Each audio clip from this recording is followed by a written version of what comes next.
Girl, you know it's true. Ooh, ooh, ooh. I love you. That's right, babe. So happy Thursday, Q&A time. I thank everyone who submitted questions. Periodically, we'll put it out on the tab, and we will be dedicated to doing more Q&A videos. That's what we're going to do. First up, Michael Stusiak, longtime OG. Jerome, great commenter as well.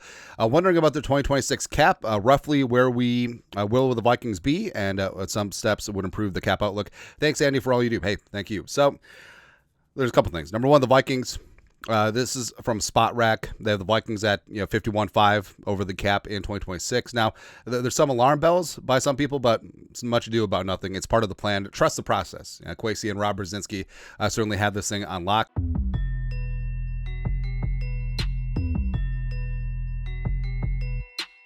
Any excuse to play the clip. Right, so there's a couple things here. Number one, the Vikings are, after Bradbury comes off the books June 1st, are going to have around $18 million in cap space. Now, in season, you probably need a couple million for attrition, practice squad call-ups, all that stuff. But Vikings should be able to roll over at least $10 million in cap to 2026. Also, some of the largest cap hits. I mean, Jefferson at 38. You have Brian O'Neill plus 20. Same thing with Darrisaw, Grenard, Allen, Hargrave, T.J. Hockenson could be extended or cut. And then Murph is just sub $20 million. And all the Vikings, like, they can be extended, they can be restructured. There's lots of ways to free up cap space. And the Vikings, they've been really smart about things. And Brzezinski hasn't painted himself into a corner, the way that teams like the Saints have, where it's bad when you have a lot of dead cap on players who aren't there. And O'Neill has always been a restructured candidate, so the Vikings will be able to be cap compliant. Plus, they'll have a ton of draft picks and a fistful of comp picks next year as well. So they'll be able to run it back. No muss, no fuss. Right? So don't be daunted by the 2026 number. It looks big, but it isn't. So she said. B. Breaker. When we win the Jerome Barty this year, who do you think retires? Harrison Smith, Brian O'Neill? Not Brian O'Neill. Brian O'Neill is heading into, year 30. 2026 will be his year 31 season. So it's still got a lot of good football ahead of him. Harrison is certainly up there. I think that he could be walking off into the sunset. Maybe Aaron Jones, right? Because even though,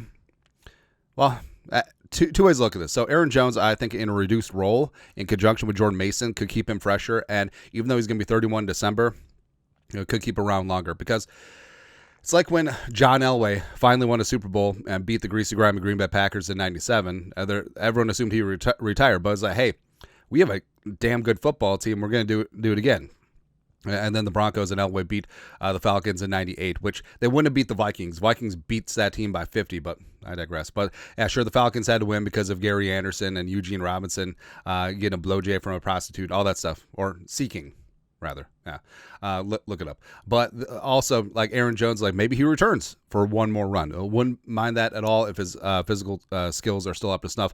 Andrew DePaul is actually the elder statesman on the team. He's certainly up there in age, and maybe he walks away with a ring, and it's time for a new long snapper, right? So Joey Bagels, all that stuff. And also, it's funny that the Vikings had been known last year, like Barnwell harped on this profusely, like, oh, the Vikings are the oldest team in the league. Well, no, it really was a bunch of outliers, because you do have Andrew DePaulo, you have Harrison Smith, you had Stephon Gilmore, definitely propped up the average, as well as Aaron Jones. So this is still a relatively young team at its core.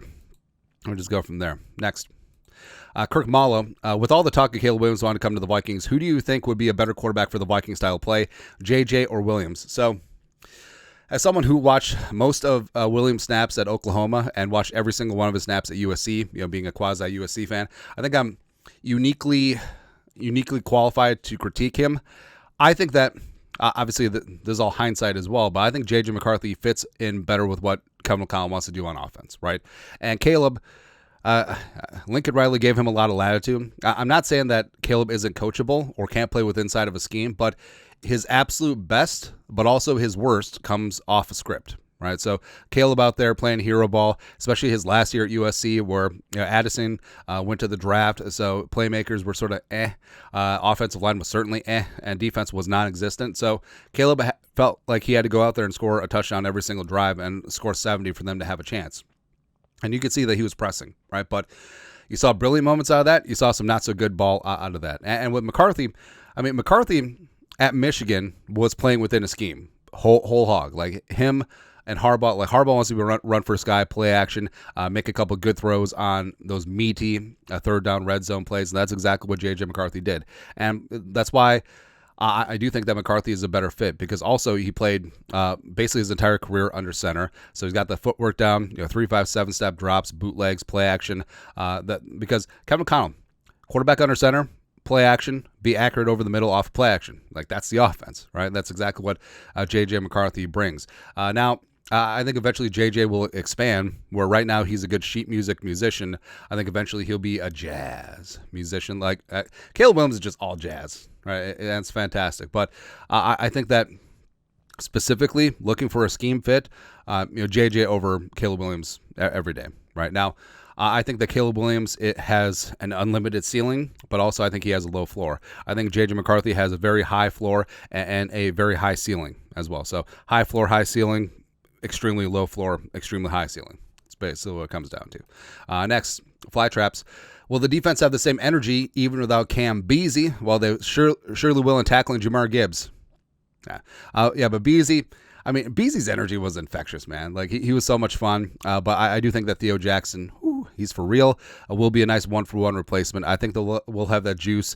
Jumping Josh Metellus still back there too. Byron Murphy still brings that heat. So, might not be as fun with the touchdown celebrations or turnover celebrations, all that stuff. But I think the defense will be just fine.